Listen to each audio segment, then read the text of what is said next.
Սիրելի հայրենակիցներ, բարև ձեզ։ Երեք գիտենք, թե ինչ ֆեյքեր էին տարածում, ֆեյքերի օրեր 3, նախ իմ անձնագրի հետ կապված, հետո Սամվել Կարապետյանի իբր պետական համակարգում աշխատանք ունենալու հետ կապված Ռուսաստանի։ Սամվել Կարապետյանը երբեք բացի գործարարությունից Հայաստանից դուրս ոչ մի բանով չի զբաղվել։ Ես էլ, ինչպես գիտեք,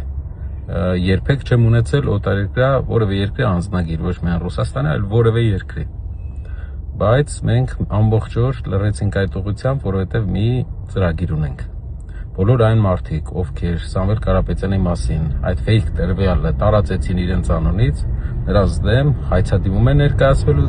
դատական, բայց իրենց պես չէ, որ մարդկանց տանեն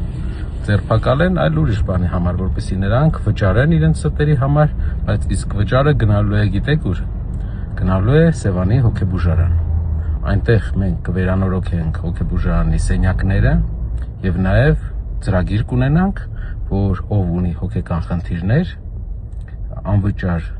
տեղեր տրամադրվեն այդ մարդկանց, որպեսզի անհավասարակշիռ վարքագծով հասարակության մեջ մարդկանց չվախեցնեն եւ նրանց պաշտոն չտրվի։ Ինչպես է մեր ծրագիրը, խնդրում եմ գրեք մեկնաբանություններով։